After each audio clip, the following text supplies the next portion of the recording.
Il presepe che anche quest'anno stiamo iniziando a costruire nell'androne della nostra scuola avrà la caratteristica di avere al centro una porta chiusa.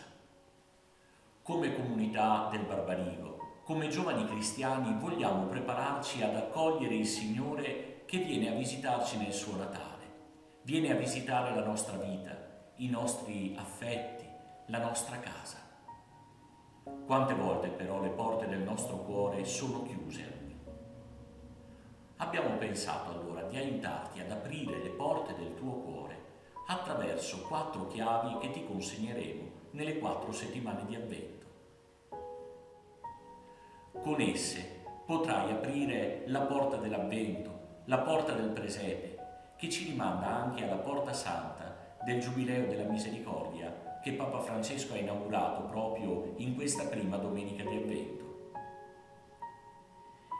Ogni chiave ha in sé un atteggiamento che ti invitiamo a vivere nei giorni a seguire.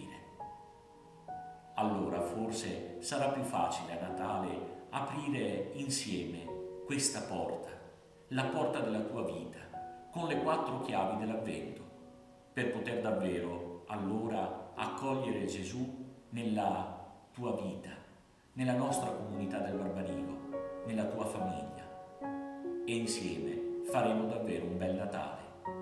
Intanto ti auguro un buon cammino di Avvento.